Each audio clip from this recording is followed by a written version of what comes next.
Este é o som do Gabinete de Guerra das Manhãs 360, hoje com a análise de José Filipe Pinto, politólogo e especialista em movimentos extremistas. Bom dia, bem-vindo, obrigada por estar connosco.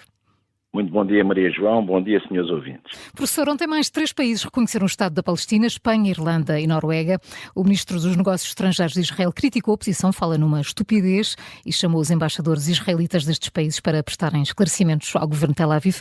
Quanto a Portugal, Marcelo Rebelo de Sousa diz que ainda não é o momento. José Filipe Pinto, não há consenso na União Europeia.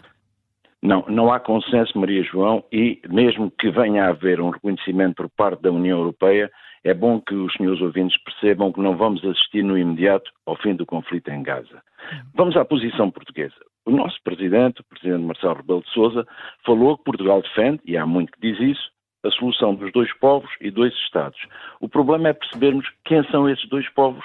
Um sabemos, é o povo de Israel, e quem é o povo do Estado da Palestina. Porque, repare uma coisa, nós entendemos que o Hamas não pode fazer parte da solução. Então, quem é que fará parte da solução? Será a Fatah?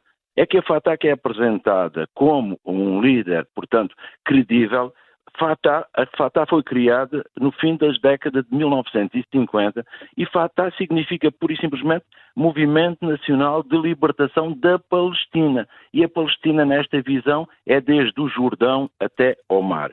Em relação a Portugal, eu permitir-me chamar, Maria João, à colação 2 elementos. Portugal, desde o Estado Novo, Portugal tem tido um alinhamento muito grande com os Estados Unidos na questão de Israel. Basta lembrarmos a questão do Yom Kippur, quando Portugal autorizou que a base das lajes fosse usada para que os norte-americanos fizessem o reabastecimento dos seus aviões que se deslocavam com material bélico para a faixa de Gaza na questão do Yom Kippur, que, como nós sabemos, foi uma das 2 guerras que Israel teve de enfrentar. Há outro elemento importante. Portugal, em 2011, absteve-se na votação para a entrada da Palestina na Unesco.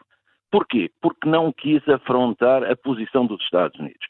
Portugal está muito alinhado com a posição dos Estados Unidos e da NATO nesta questão. E, a meu ver, com uma finalidade. Que passa por quê? Se Portugal tomasse esta posição como tomou a Espanha, ou vai tomar a Espanha, como vai tomar a Irlanda, portanto, seria uma posição que afastaria Portugal de um possível papel de mediador no conflito. E eu penso que Portugal almeja, portanto, sonha vir a desempenhar um papel mais ativo nestas negociações.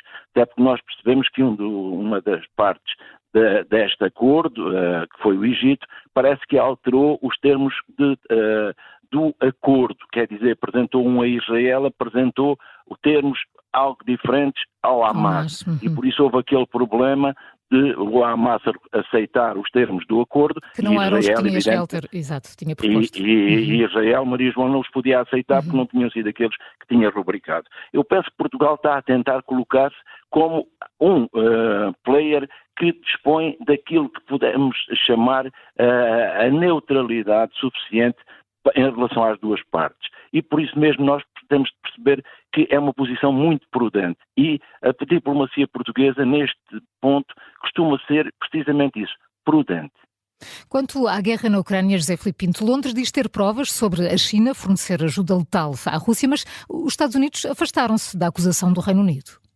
E também era expectável, porque há um movimento, um nervosismo crescente e os Estados Unidos receiam que se venha a perder, portanto, o controle da situação. Repare, os países vizinhos começam a dar, os países vizinhos, tanto da Ucrânia como da Rússia, começam a dar sinais inequívocos de que receiam que a Rússia não se contente com a anexação de parte da Ucrânia, aquilo que é o Donbass e a Crimeia, e repare, o que é que a Polónia fez? A Polónia admite envolver-se em sistemas de defesa aérea no abate de mísseis russos junto da sua fronteira.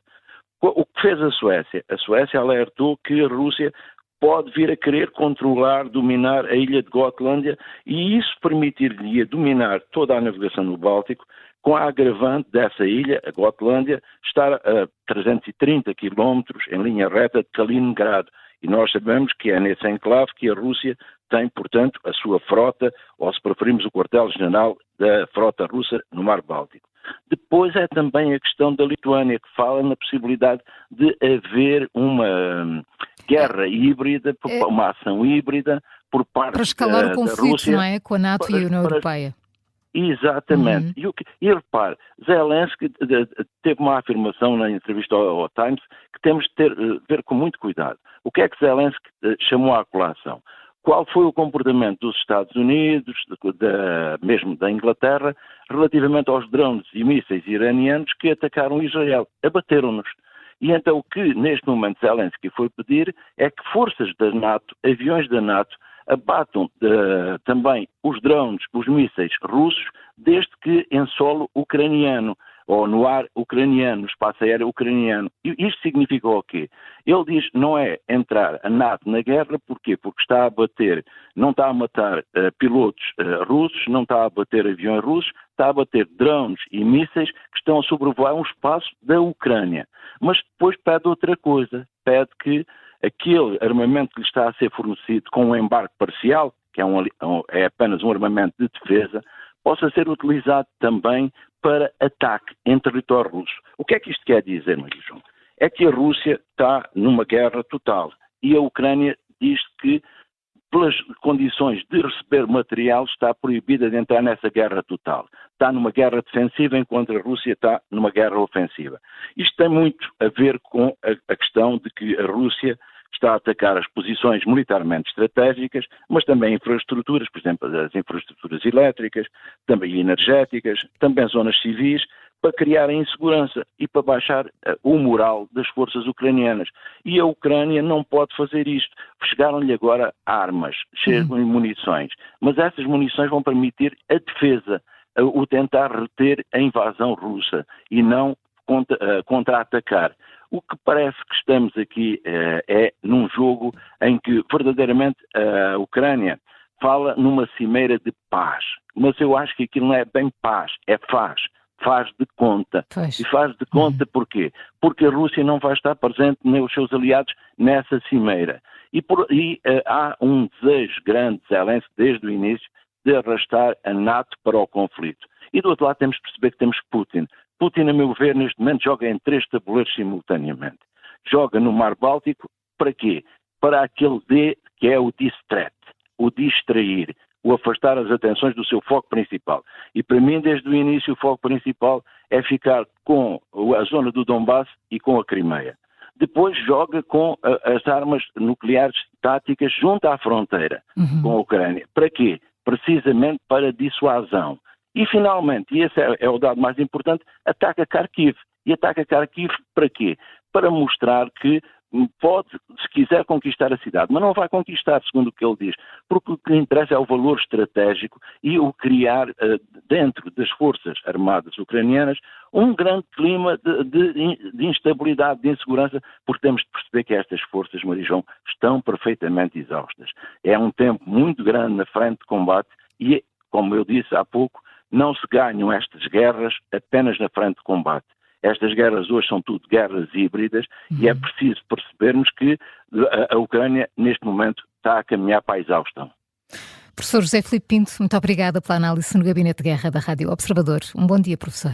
Um bom dia, Maria João. Obrigado.